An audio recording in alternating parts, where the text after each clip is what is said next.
Bom, gente, o tema da mensagem de hoje, as verdades sobre o pecado. As verdades sobre o pecado. Porque por algum tempo Deus tem ministrado ao meu coração a respeito de santificação. E o que é santificação? Se nós perguntarmos para pessoas que já conhecem a palavra, que já têm uma vida com Deus, elas vão dizer que santificação é o quê? Separação. Separação do quê? Alguns vão dizer separação do pecado. Outros vão dizer separação daquelas pessoas que me fazem pecar. Outros vão dizer separação de ambientes que me levam a cair. E muitas outras definições nós possamos dizer a respeito de santificação. E tudo isso é verdade. Mas eu preciso complementar dizendo que santificação é a separação. É a renúncia daquilo que é considerado impuro. E a partir dessa santificação, uma vida vivida com mais pureza e devoção àquele que merece a nossa devoção e merece a nossa pureza. Por que Deus me levou a falar sobre isso? Porque infelizmente é cada vez mais comum nós vermos pessoas caindo. A banalização do pecado, ou então a romantização do pecado, tem levado muitas pessoas a se afastarem de Deus. Tem levado muitas pessoas a deixarem de cumprir os propósitos que Deus estabeleceu para cada uma delas. Gente, isso é tão sério que nós podemos ver que pessoas que foram chamadas para transformar a sociedade estão sendo transformadas pela sociedade.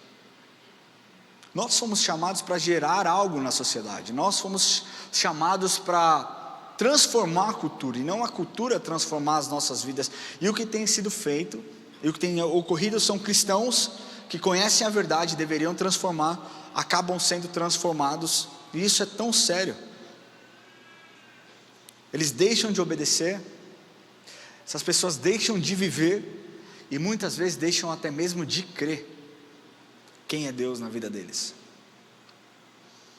E diante disso, diante dessa situação caótica que nós vivemos no dia de hoje, nós precisamos entender o que a palavra diz a respeito do pecado. Sabe por quê? Você pode discordar de uma opinião minha. É muito fácil para mim, que tenho um microfone aqui, falar aquilo que eu acho, né? Vocês estão sentados, vocês vieram buscando algo de Deus, amém? Amém ou não? Amém. Vocês vieram buscando algo de Deus, e eu poderia subir aqui e falar um monte de coisa. Se eu falar coisas minhas e vocês não concordarem, se eu der uma opinião e vocês não concordarem, está tudo certo. Opinião, cada um tem a sua. Você pode discordar de mim, eu discordar de você, e nós nos respeitarmos e vivemos em unidade, vivemos tranquilamente. Mas quando nós falamos de Bíblia, não existe discussão, existe obediência. Então eu quero te falar que tudo que eu falar nesse lugar, você checa na sua Bíblia para ver se está na palavra. Se tiver na palavra, você não discute. Se aquilo que o Ramon falou, talvez você concorde ou não concorde, mas o que eu quero de antemão já te avisar, é que tudo que eu estou falando está na palavra. Você pode acompanhar, nós mostraremos todos os versículos aqui. Todos os versículos aparecerão aqui, tá bom? E nós precisamos entender o que a palavra de Deus nos diz sobre o pecado, o que ela nos ensina, como ela define, como ela explica o pecado, como a palavra nos mostra o que o pecado causa em nós. E nós vamos falar também hoje sobre algumas mentiras que estão sendo propagadas, que estão sendo distribuídas, e que se tornou muito comum nos dias de hoje. Eu vou usar como base o texto de 1 João. João, aquele apóstolo, o discípulo amado, Jesus nunca disse isso, ele se auto-intitulou o discípulo amado, foi o único que morreu de causa natural. De todos os discípulos que foram martirizados, uns espancados, outros crucificados de cabeça para baixo, Pedro, né? Outros que foram apedrejados, outros que foram esquartejados, João foi o único que teve a sua morte de causa normal no ano de 99 depois de Cristo. Mas ele escreveu o Evangelho de 1 João entre os anos de 85 e 95 depois de Cristo. pouco tempo antes da sua morte, pouco tempo antes dele morrer, ele escreveu esses evangelhos e deixou esses evangelhos para os seus filhinhos espirituais. E é lindo como o apóstolo João, ele conversa com essas pessoas. É lindo como ele é carinhoso, como ele é atencioso, como ele é amoroso nas suas palavras, porque ele sempre diz filhinhos, amados. Ele trata aquelas pessoas com muito amor. E embora é entendido, os teólogos definem esses evangelhos, essas cartas, para que nós tenhamos a certeza da vida eterna. Nós vemos nessas cartas também uma exortação de João para com esses filhos espirituais, uma vez que ele enxergava um perigo real, um perigo causado pela ameaça à pureza daquele povo, daquelas pessoas. Amém? Eu quero que você abra sua Bíblia em 1 João capítulo 3, nós vamos ler versículos de 1 a 10. Nós vamos ler outros versículos, mas esse aqui é importante que você abra, tá bom? 1 João capítulo 3, versículos de 1 a 10.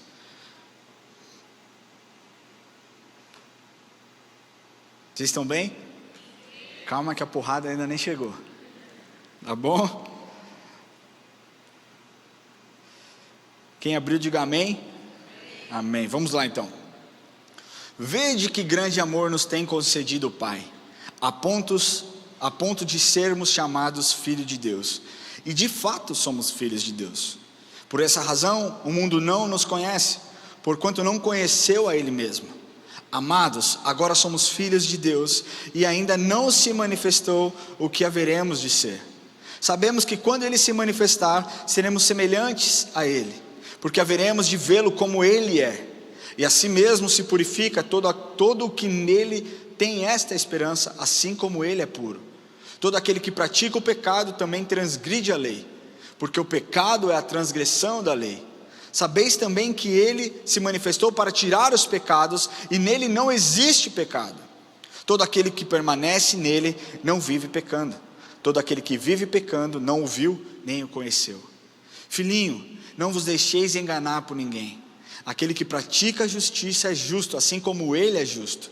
Aquele que pratica o pecado procede do diabo, porque o diabo vive pecando desde o início. Para isso se manifestou o Filho de Deus, para destruir as obras do diabo. Todo aquele que é nascido de Deus não vive na prática do pecado, pois o que permanece nele é a divina semente. Ora, esse não pode viver pecando, porque é nascido de Deus. Nisto são manifestos os filhos de Deus e os filhos do diabo. Todo aquele que não pratica a justiça não procede de Deus, nem aquele que não ama a seu irmão. Amém? Com base nesse texto nós vamos usar outras passagens, nós vamos complementar outras passagens, e nós vamos enxergar algumas verdades sobre o pecado. Primeira verdade, nós precisamos entender a origem do pecado. No versículo 8a, naquela divisão, diz assim: aquele que pratica o pecado procede do diabo, porque o diabo vive pecando desde o princípio. O que nós precisamos entender e compreender é que o pecado ele não é somente um ato ou uma condição humana. Envolve muito mais do que isso. Tem por seu originador um tipo de Deus supremo maligno, um Deus supremo da maldade. E há excelentes evidências que as forças malignas existem e afetam a vida de todos os homens. E essa força maligna se chama demônios. Quem aqui acredita em demônios? Quem não acredita em demônios? Tá tudo bem, amém, glória a Deus. Obrigado que você foi brabo aí, é isso aí, irmão. O que nós sabemos e o que a Bíblia nos mostra é que existem inúmeros relatos onde as forças espirituais do bem lutam contra as forças espirituais do mal, assim como Deus luta contra Satanás, assim como a carne luta contra o espírito. Nós vemos isso. E a palavra nos apresenta Satanás como um gênio depravado com poder e maldade. E eu quero que você saiba que não existe nenhum bem nele. Não existe nada de bom pode vir dele. Nada daquilo que ele produz pode ser prazeroso, pode ser seguro, pode ser legal. E um comentarista bíblico, que eu não achei o nome, ele disse a seguinte frase. Ele diz assim: uma das maiores fantasias da nossa era é a ilusão de que o mal não tem raiz metafísica. ou seja, que o mal não tem ligação espiritual. Os enganadores nos dizem que o mal é apenas uma excrescência da evolução ou um subproduto cultural, que é o resultado de sistemas econômicos, conforme diz o comunismo, ou de educação insuficiente. Os enganadores dizem que o mal é a imaturidade psicológica ou o desequilíbrio psicológico, ou o desequilíbrio biológico que resulta do fracasso em aplicar um método científico, ou que é simplesmente invenção dos sacerdotes. A história recente tem desmascarado em partes a superficialidade de todo esse pensamento positivista. Seja como for, a resposta é dada através das palavras nas epístolas: o pecado é do diabo desde o princípio.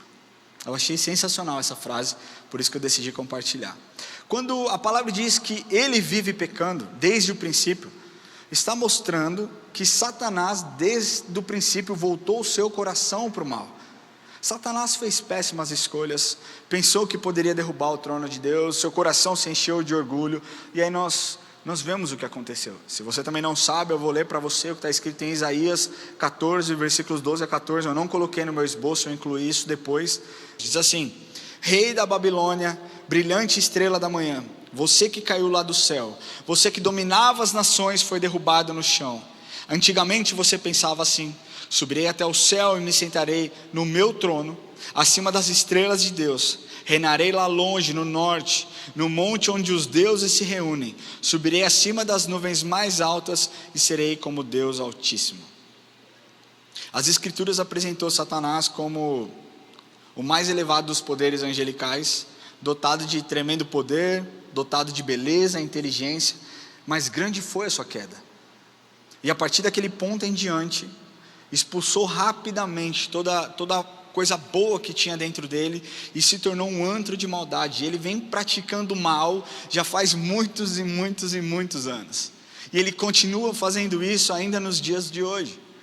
Ainda nos dias de hoje ele continua praticando mal. Toda a fonte de coisas ruins que acontecem vem dele, os vícios vêm dele, as suas cadeias, prostituição, pornografia, tudo que é de mal desse mundo, produzido por esse mundo, tem suas raízes em Satanás. Então, se você me perguntar qual é a origem do pecado se chama Satanás. Mas o segundo ponto é o objetivo do pecado. A segunda verdade que precisa ser dita é o objetivo do pecado, porque no versículo 4 diz assim: todo aquele que pratica o pecado também transgride a lei, porque o pecado é a transgressão da lei.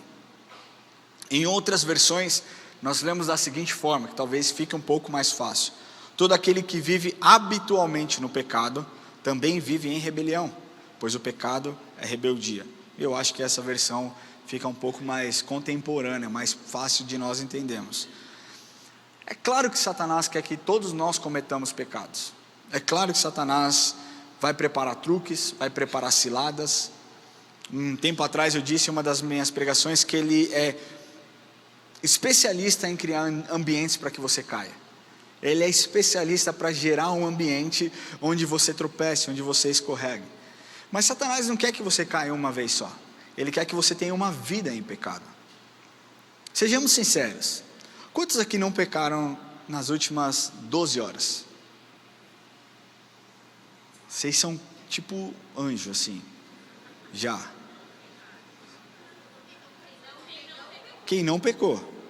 Quem não pecou nas últimas 12 horas? Se você não pecou, glória a Deus, mas eu quero te falar que cedo ou tarde você vai pecar. Cedo ou tarde você vai escorregar. Cedo ou tarde a sua boca vai falar algo que não deveria dizer. Você vai pensar algo que você não deveria pensar. E é isso que acontece.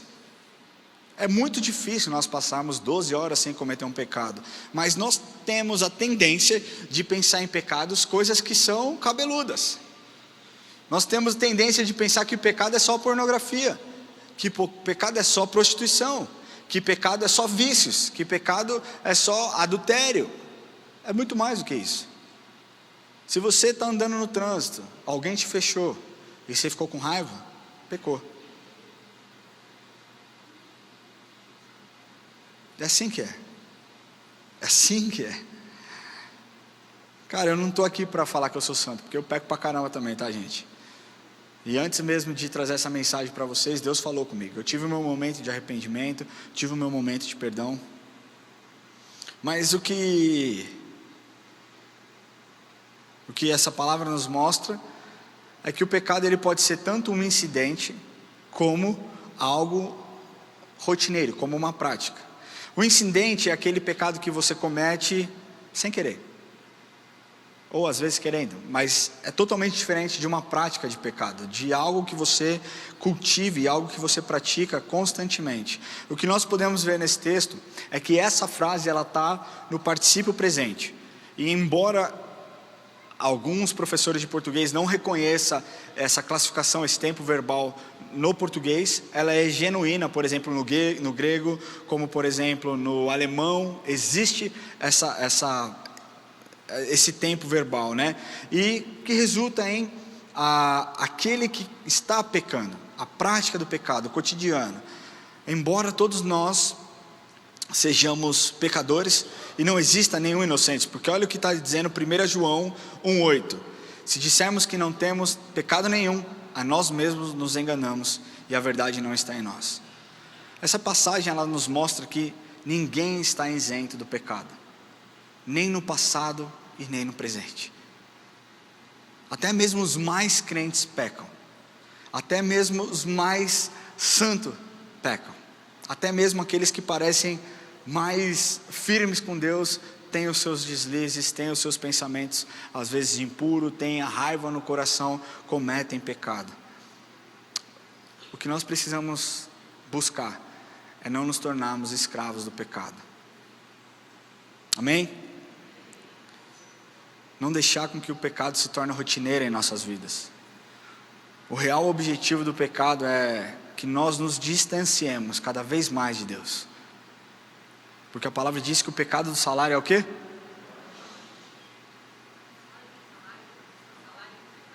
Eu falei o quê? Perdão, o salário do pecado é a morte. Era para ver se vocês estavam ligados.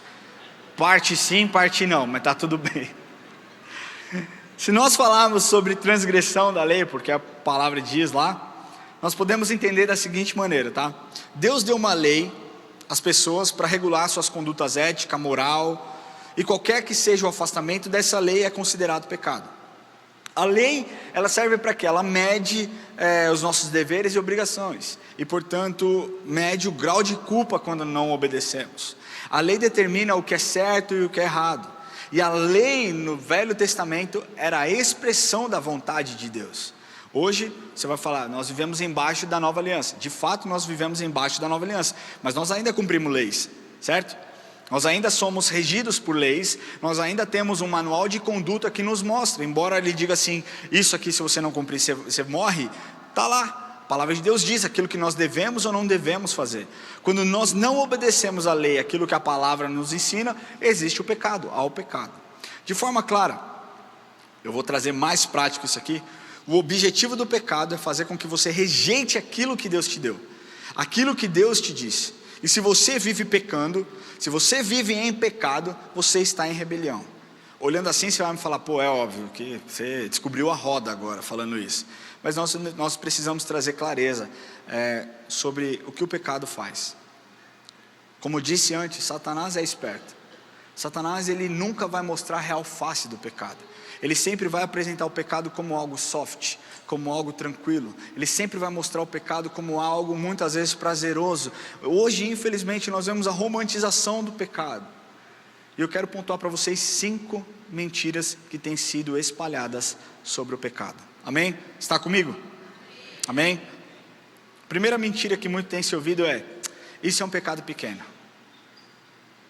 Esse pecado que eu cometo é um pecadinho pequeno, é tranquilo. Essa é uma mentira que muitos têm aceito. Para justificar as suas falhas, para justificar os seus atos, muitos têm batido no peito falando, cara, meu pecado nem é tão grande. Meu pecado nem é assim. E dentro das suas próprias escalas, dentro dos seus próprios rankings de pecado, colocam o pecado que cometem lá embaixo. Para alguns adultério nem é tão sério assim. Para outros pornografia nem é tão sério assim. Para outros fofoca nem é tão sério assim. Mas deixa eu te falar uma coisa. Todo pecado é uma ofensa terrível a Deus. todo pecado é uma ofensa terrível a Deus. O pecado é o oposto do que é bom.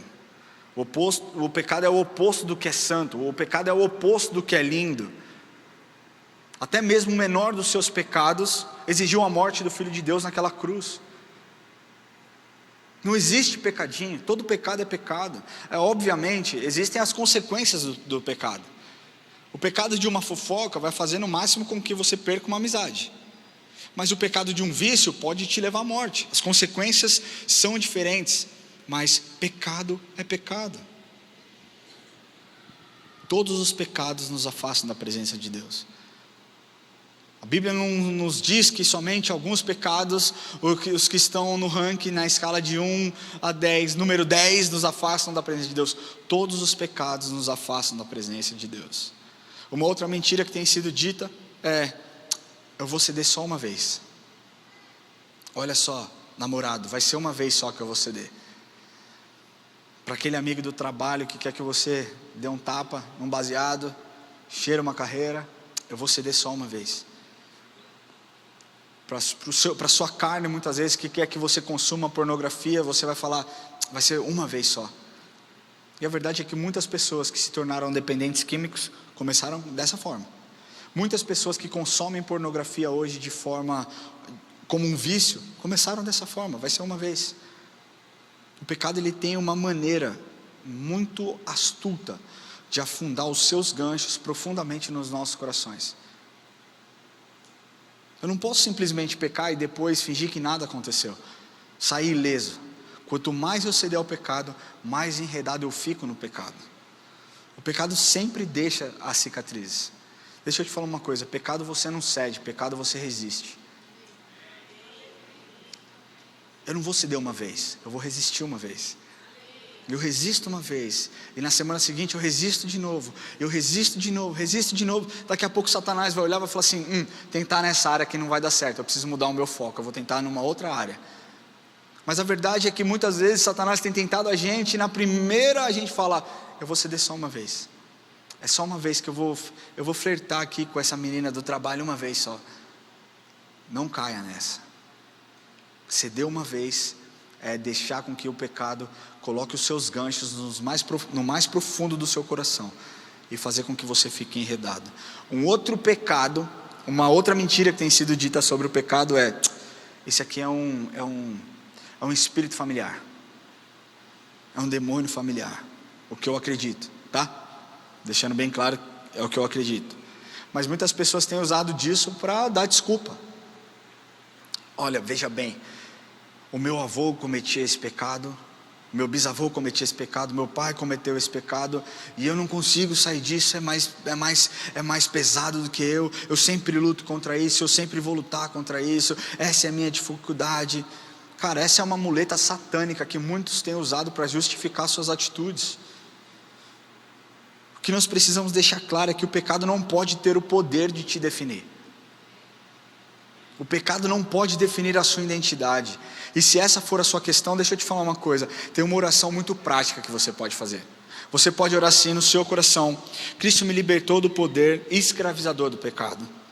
Eu definitivamente não tenho que obedecer às paixões pecaminosas que existem ou que surgem em mim. Talvez você tenha que lidar com isso para sempre. Amém, mas esteja forte e não use isso como desculpa.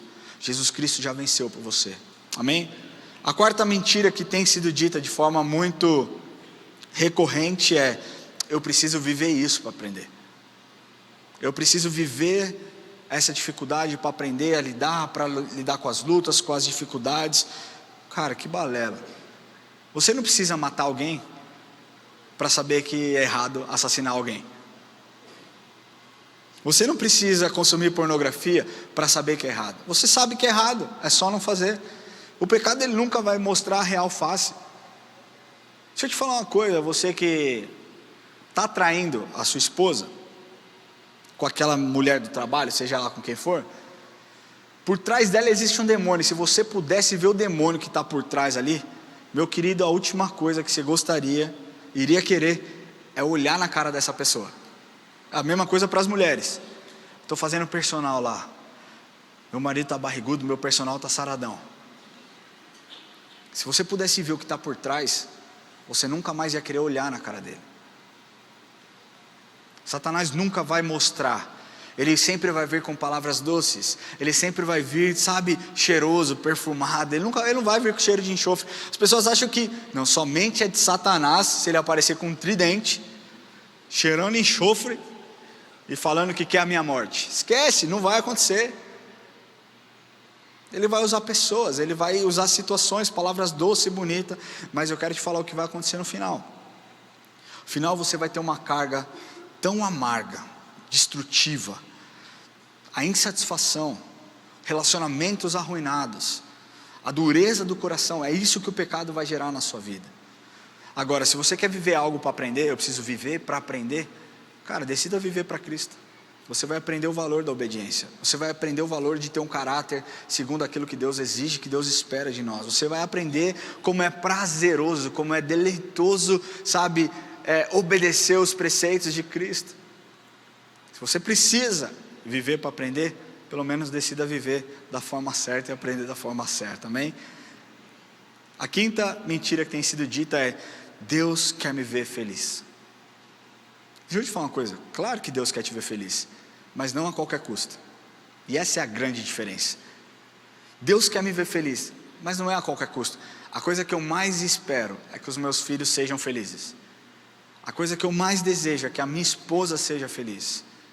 Mas existe um padrão, existe algo que eu tenho que fazer, uma forma certa que eu tenho que fazer, e vão existir nãos que eu vou ter que falar no meio do processo, especialmente para os meus filhos, porque para a esposa é difícil falar não, né? Você sabe que você é casado, sabe o que eu estou falando. Mas no meio do caminho eu vou ter que falar não. E esse não vai me dar certeza de que eu estou agindo certo, para que ele seja feliz. Imagina se Deus falasse sim para você, para tudo aquilo que você pede. Você já parou para pensar isso? Às vezes a gente pede para Deus, a gente fala: Deus, eu quero, e aí nós recebemos o não, nós ficamos de mimado, cara, de biquinho. Eu não vou mais falar com Deus, estou de mal, vou dar um gelo em Deus. E aí a gente vê o livramento que Deus falou: oh Deus, obrigado, estamos bem, está tranquilo, o Senhor está de boa comigo? Então tá bom, hein? Obrigado, Deus, pelo livramento. Cara, não a qualquer custo que Ele quer te ver feliz. Hoje em dia casamentos são desfeitos por conta dessa mentira. Sei lá, 2 gerações atrás, passadas de mim, cara, o divórcio era inconcebível. Nós lutamos pelo nosso casamento até o fim. Se você falar com os avós da Érica, eles têm, sei lá, 60 anos de casados, eu duvido que eles não tenham tido crise. Mas lutaram, perseveraram, e hoje estão aí para contar a história, para mostrar que é capaz sim. Quando se decide lutar, quando se coloca Jesus como a raiz, como a base de um casamento, é possível sim passar pelas lutas, pelas tribulações. Aí as pessoas insatisfeitas vão procurar conselho em quem? Em pastor? Claro que não. Outro dia foi um cara... Gente, eu sou um cara muito literal, assim, que está na palavra eu não discuto, é isso, quer obedecer, obedece, não quer, arque com as suas consequências. Eu tenho que mudar isso, tá? Não estou falando que está certo. Um cara foi se aconselhar comigo, e ele não era da nossa igreja, ele era de uma igreja do interior de São Paulo, ele veio para cá só para se aconselhar. E eu já estava sabendo, porque quem passou ele para mim, falou: o que acontece é isso, ele me autorizou a te contar.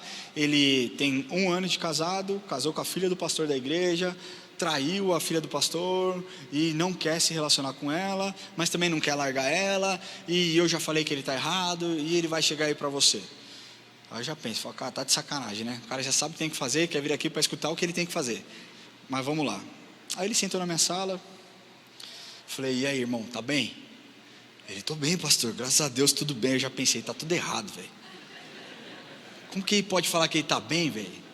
Mas eu falei: deixa eu te falar uma coisa, irmão, para poupar o meu tempo e o seu, porque eu sei que você veio de longe, né? E eu também tenho um dia corrido. O que você quer que eu te fale? Você quer que eu te fale o que Deus quer que eu te fale, ou você quer que eu te fale aquilo que você quer ouvir? Falei: você entende que são coisas diferentes, né? Aí ele: eu entendo. Falei: então, e aí? Ele: não, o que Deus quer Aí eu falei: o que Deus quer você já sabe, você só não tem coragem de fazer. O que Deus quer é que você largue essa menina que você está traindo, a sua esposa, que você se reconcilie com Deus, que você se reconcilie com a sua esposa, que você seja um homem que Ele te chamou para ser. Ah, mas não sei se eu quero. Eu falei: então vamos encerrar esse momento. Senhor Deus, abençoe, entrega a vida dele nas tuas mãos, faça o que o Senhor quiser, e é isso aí, Deus abençoe. Não, pastor, calma, vamos devagar. Eu falei: não tem que ir devagar, você está tomando meu tempo. Sabe, você sabe o que a palavra de Deus diz. Por que as pessoas não procuram aconselhamentos com pessoas sérias? Porque sabem, se procurarem aconselhamentos com pessoas sérias, vão ouvir o que não querem ouvir. Sabe com quem que procura? Com a galera do trampo, a galera do trabalho, que é não tem casamento, não é casado, não é comprometido. Quando é casado, trai todo mundo, é aquela bagunça. E aí vai ouvir o quê? Seja feliz, irmão, você tem que ser feliz, Deus te criou nesse mundo. Imagina, viver mais 70 anos com a sua esposa aí infeliz. Não, seja feliz. Aí vai procurar profissionais que vão dizer a mesma coisa. Cara, você não precisa acreditar em mim, você precisa acreditar naquilo que a Bíblia diz, velho. Você precisa olhar o que a palavra de Deus diz. Você não precisa perguntar. As pessoas perguntam para mim o que a palavra de Deus diz sobre o divórcio. O que a palavra de Deus diz? Deus diz que Jesus espera que você lute pelo seu casamento. O que a palavra de Deus diz é que nós homens devemos amar as nossas esposas como Cristo amou a igreja. O que a palavra de Deus diz para você, mulher, é que você deve se submeter ao seu marido assim como a igreja está submissa a Cristo. É o que a palavra de Deus nos ensina. Só que as pessoas não querem um compromisso com a verdade, não querem abrir mão das suas vontades para seguir aquilo que a palavra de Deus diz. Mas nós que somos conhecedores da verdade, sabemos que a verdadeira felicidade consiste em fazer a vontade de Deus, porque é nele que nós somos mais do que vencedores. E quando nós passamos por dificuldade, quando nós passamos por luta, quando nós passamos por provações, nós sabemos que nele nós temos a nossa alegria de forma completa. Quantos aqui já buscaram santidade? Vamos ser muito franco aqui. Animal, quantos aqui já buscaram santidade? Não é legal quando você busca a santidade, quando você decide viver em santidade, e quando você vê que aquele pecado que se você não estivesse vivendo em santidade, você cederia, você pecaria, e quando você vê que, uau, eu consegui vencer isso, você não fala, obrigado, Senhor. Parece que o seu relacionamento com o Senhor fica mais claro, mais nítido, você fica numa sintonia melhor com Ele. Deixa eu te falar, a verdadeira felicidade consiste em agradar a Deus. E tantas outras mentiras sobre o pecado que têm sido colocadas na sociedade. E deixa eu te falar uma coisa, cara, que muito tem me entristecido. É que muitas vezes eu vejo pessoas sérias, pessoas que amam a Deus, pessoas que querem um relacionamento de verdade, genuíno com Deus, mas ao mesmo tempo querem viver aquilo que o mundo produz, aquilo que o mundo dá.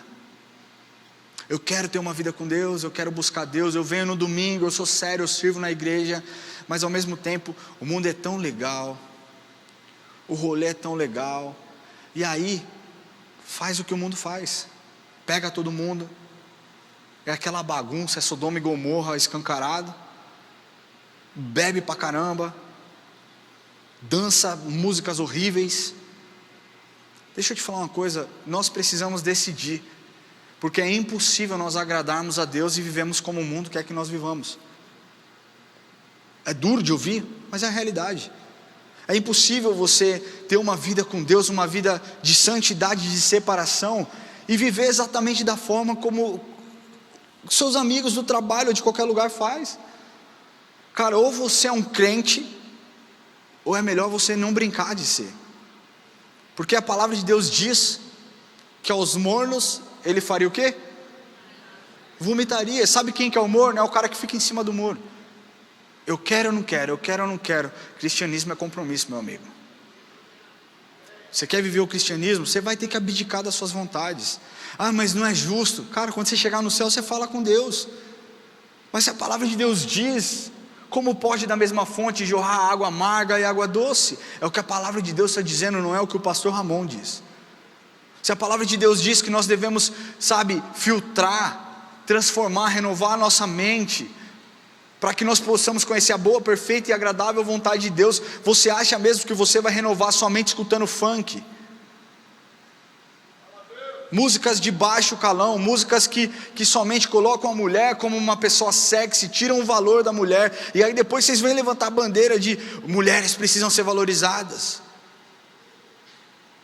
Você acha mesmo que pode da mesma fonte jorrar água amarga e água doce, quando você vai e você enche a cara igualzinho as pessoas da sua faculdade?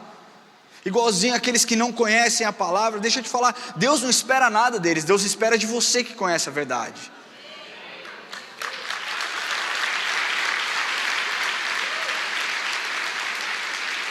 A gente precisa levar as coisas de Deus mais a sério, porque nós somos exemplos.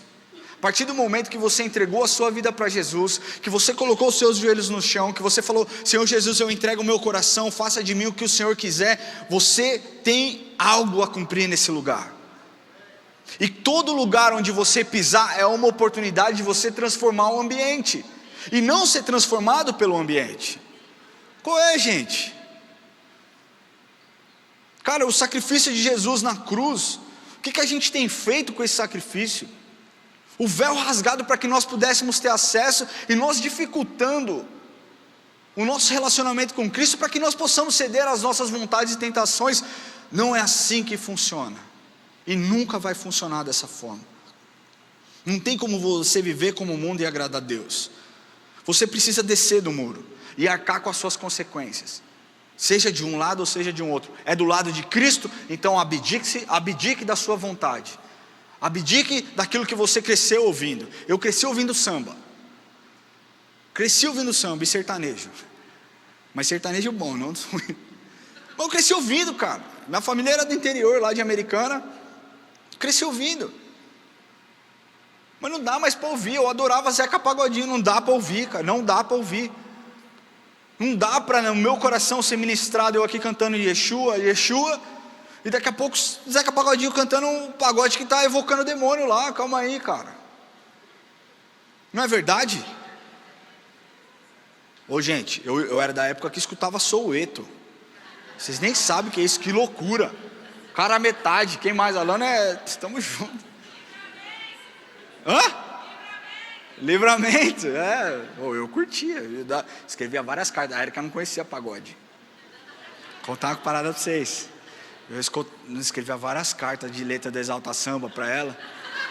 Eu acho que ela pensava: uau, como ele é romântico. Estava aqui, deitando lá. Aí quando eu me converti dificultou, porque como que eu ia escrever Yeshua na carta? Tipo, né? Ficou mais difícil, mas nós precisamos arcar com as nossas decisões.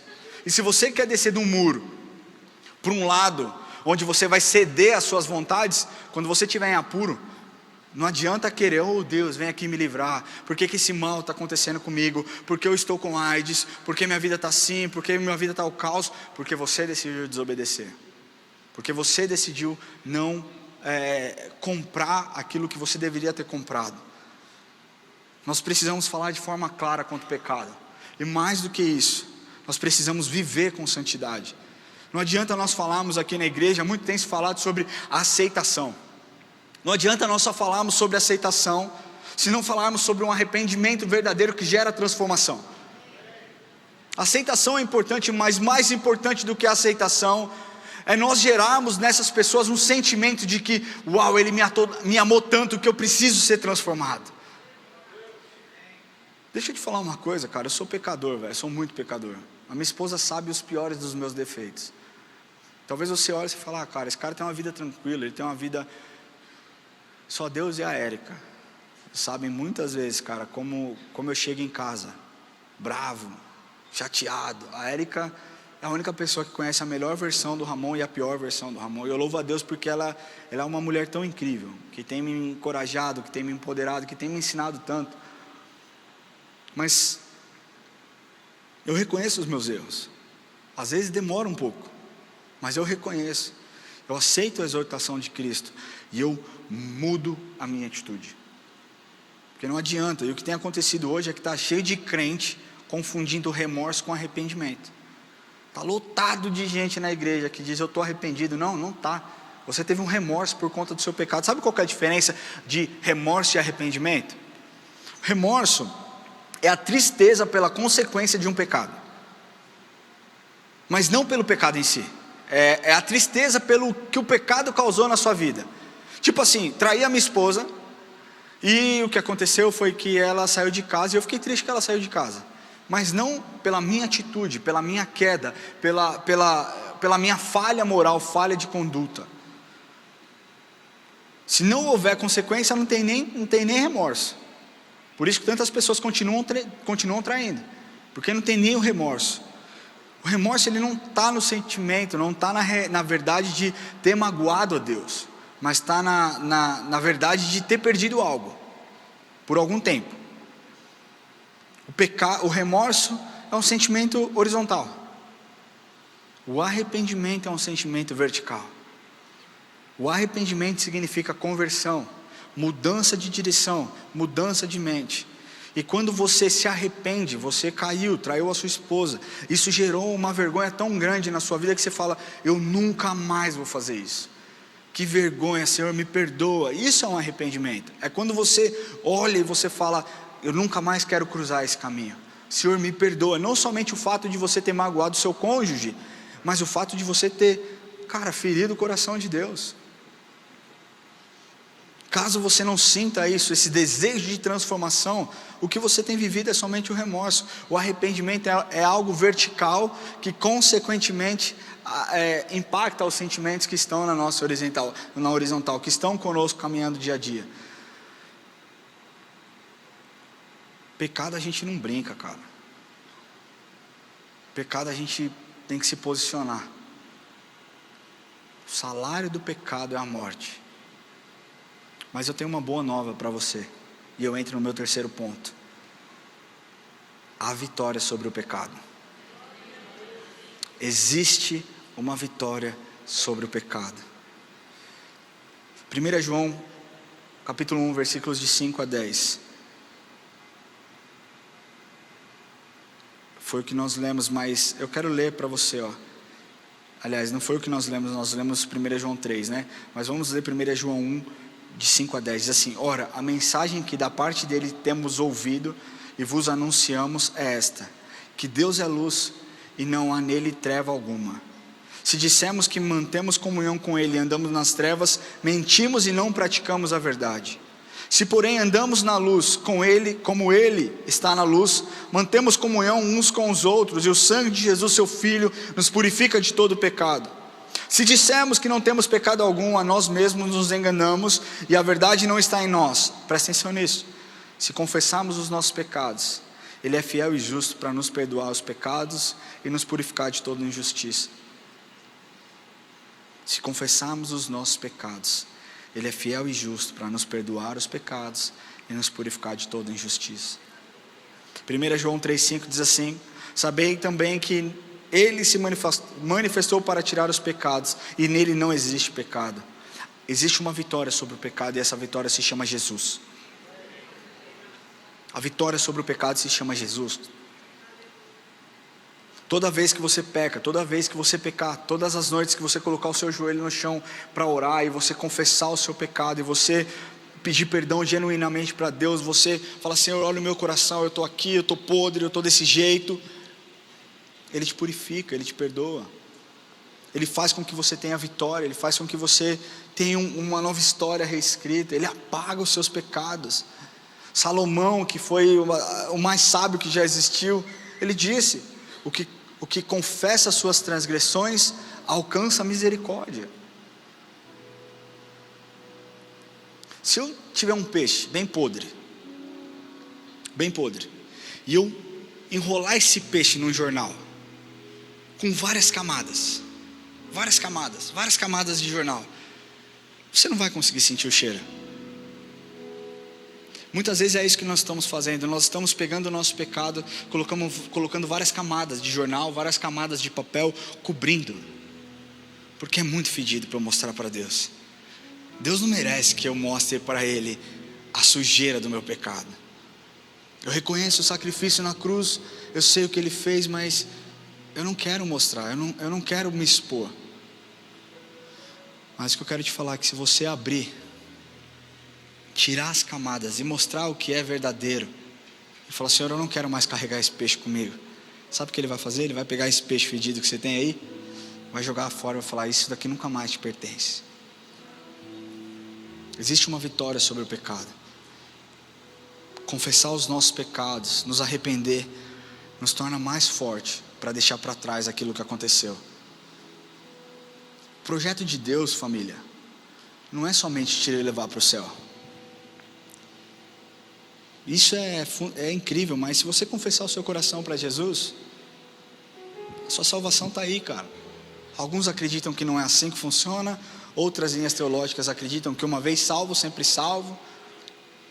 Mas a verdade é, se você confessa, se você pedir para que Jesus entre no seu coração, Ele vai entrar e você tem a sua salvação. Mas Ele quer mais do que isso. O projeto dele é para que você se torne mais parecido com Ele, para que você se torne Cristo. Você não consegue vencer, mas Ele venceu. Você não é forte o bastante, mas Ele é forte. Ele é o nosso intermediador, cara. Ele é o nosso Salvador, Ele é o nosso Redentor. A vitória está nele. Nós precisamos parar de querer lutar com as nossas próprias forças. Eu lido com o meu pecado, eu não preciso da ajuda dele. Quero te falar que você precisa da ajuda dele em si. Satanás é inteligente, ele é poderoso, muito mais forte do que você. Mas quando Cristo está do seu lado, quando Cristo está no barco, meu irmão, tudo vai bem. Pode vir a tempestade que for, tudo vai bem, tudo vai acabar bem. Mesmo que você não entenda, tudo vai ficar bem. Eu quero concluir essa mensagem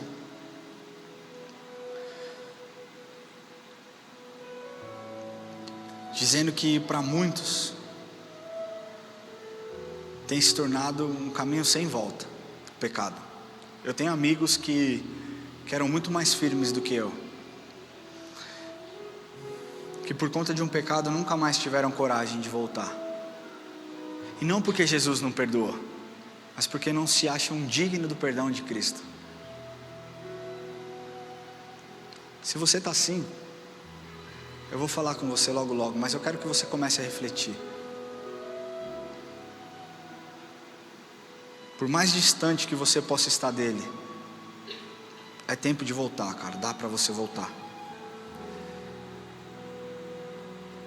Eu contei uma ilustração um tempo atrás que talvez fique repetido se eu contar aqui de novo, mas eu conto porque talvez traga mais clareza.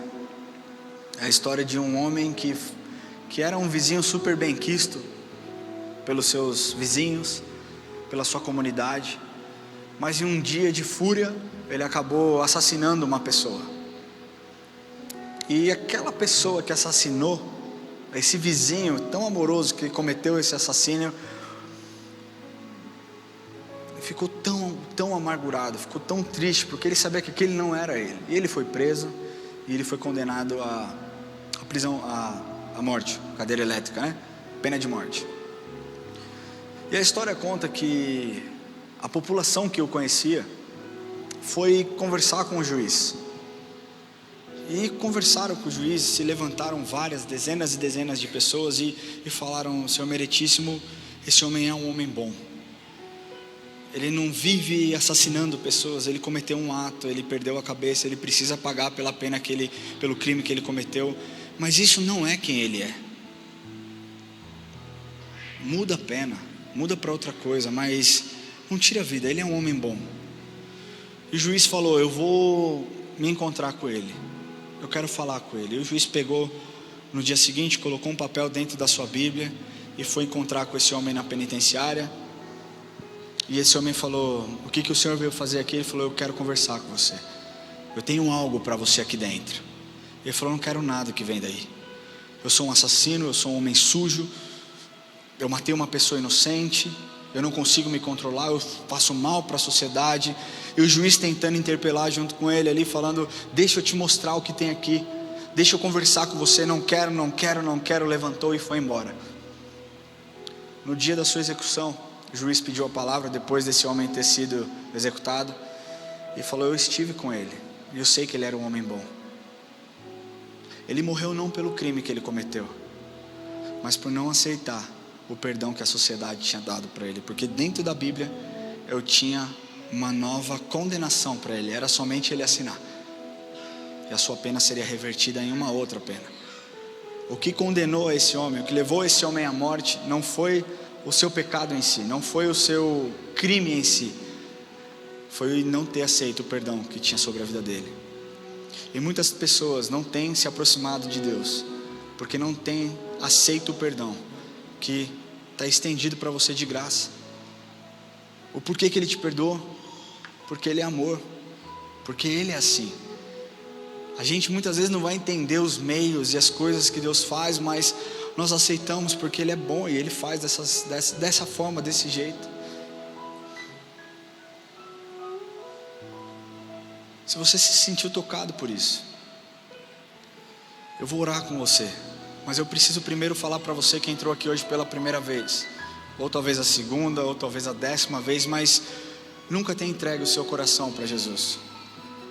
Entregar o coração para Jesus não é você se tornar um membro da IA, ou você se tornar um crente religioso, mas é o primeiro passo para você decidir viver de acordo com a mudança de uma natureza, com a mudança que o mundo colocou sobre você, e a partir disso você vai falar: eu sou regenerado, eu fui comprado, eu fui lavado, eu fui salvo. Hoje não mais a carne governa as minhas atitudes, mas Cristo está no controle da minha vida. Ele vai me direcionar, Ele vai me guiar. Talvez não tenha feito sentido nenhum, mas você está sentindo algo no seu coração, e eu já declaro liberdade do Espírito Santo para se mover nesse ambiente. Mas eu quero que a igreja feche os olhos, e se você deseja entregar a sua vida para Jesus, para que Ele governe a sua vida, para que não mais você ceda ao pecado, para que não mais você caia nas ciladas de Satanás. Se você entendeu, cara, que quem governa o mundo, quem tem feito as maldades é Satanás, e o que ele deseja é que você se afunde, e você talvez tenha servido ele durante muito tempo, cometendo maldade, atrocidades, e hoje você está aqui falando: Senhor, o que eu tenho vivido está errado, eu quero mudar, eu quero entregar o meu coração para Jesus, eu quero que o Senhor escreva uma nova história. Não existe um outro caminho de você sentir paz no seu coração, se não confessar Jesus Cristo como Senhor e Salvador da sua vida. Eu quero pedir, se você deseja fazer essa oração, que você levante a sua mão onde você estiver, e nós vamos orar. Não tenha vergonha, não precisa ter vergonha. Glória a Deus pela sua vida. Se você deseja entregar a sua vida para Jesus, levante a mão onde você estiver, nós vamos orar com você. Glória a Deus pela sua vida. Existe mais alguém que deseja entregar a vida para Jesus? Não tenha vergonha, levante a sua mão, fica com a sua mão bem alta para que nós possamos te ver. Glória a Deus por essa família, glória a Deus. Existe alguém desse lado? Gente, isso aqui não é um leilão, quem dá mais, quem vem mais, mas é uma oportunidade única de você, cara, ter a sua vida transformada de cabeça para baixo, porque Ele está nesse lugar e Ele se importa com você. Se você veio para cá hoje pela primeira vez e essa mensagem tocou no seu coração, e você deseja entregar a sua vida, levante a sua mão onde você estiver. Eu queria pedir que você que deseja entregar a sua vida, que você fique em pé onde você estiver, nós vamos orar com você. Fique em pé, por favor, você que levantou a sua mão, nós vamos orar. Glória a Deus pela sua vida. Glória a Deus pela sua vida. Existe mais alguém aqui, né? Glória a Deus pela sua vida, jovem. Existe mais alguém? Eu queria pedir que, sem te expor muito, queria pedir que você viesse aqui à frente. Eu quero orar por você, eu quero olhar no seu olho, eu quero orar por você. Eu não vou te pedir nada, você pode ficar tranquilo. Só vem aqui à frente, nós vamos orar juntos.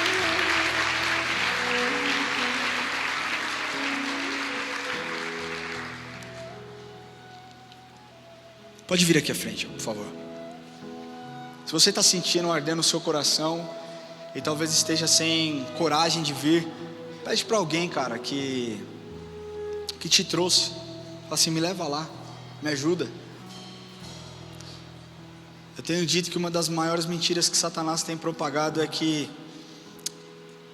eu posso tomar essa decisão amanhã. Amanhã tem tempo. Amanhã vai dar certo. Eu faço isso outro dia. Hoje eu estou com vergonha. Hoje eu não quero.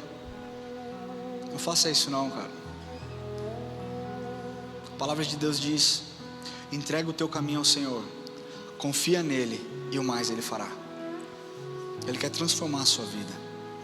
Eu queria pedir para vocês, corajosos, que optaram por entregar o coração para Cristo, que você coloque a mão no seu coração onde você estiver. Eu queria pedir para que nós, líderes, que você líder que está aqui, que você possa tocar na vida deles, que você possa ministrar na vida deles, os pastores que estão na casa, se vocês puderem abraçá-los, se vocês puderem tocar na vida deles. Repita comigo essa oração, diga assim: Senhor Jesus, hoje eu entrego a minha vida em tuas mãos. Eu confesso que o Senhor é o meu Senhor e o meu Salvador. Eu declaro, Jesus, que a partir de hoje o meu coração é seu.